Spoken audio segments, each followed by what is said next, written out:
Yan guys, may kisame na guys. So, ayan, malapit naman matapos yung ating pinagagawa dito sa kisame. Ayan, ito yung kwarto. Oh, siruho na lang din. Malapit matapos. Ayan, ito na lang din. Isang linya na lang. Matatapos na. Ayan. Yan na lang yung siruho. Matatapos na itong ceiling.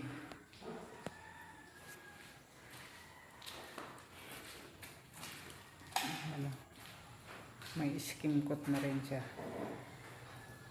Ayan, nakaabang na rin yung electrical, ilaw.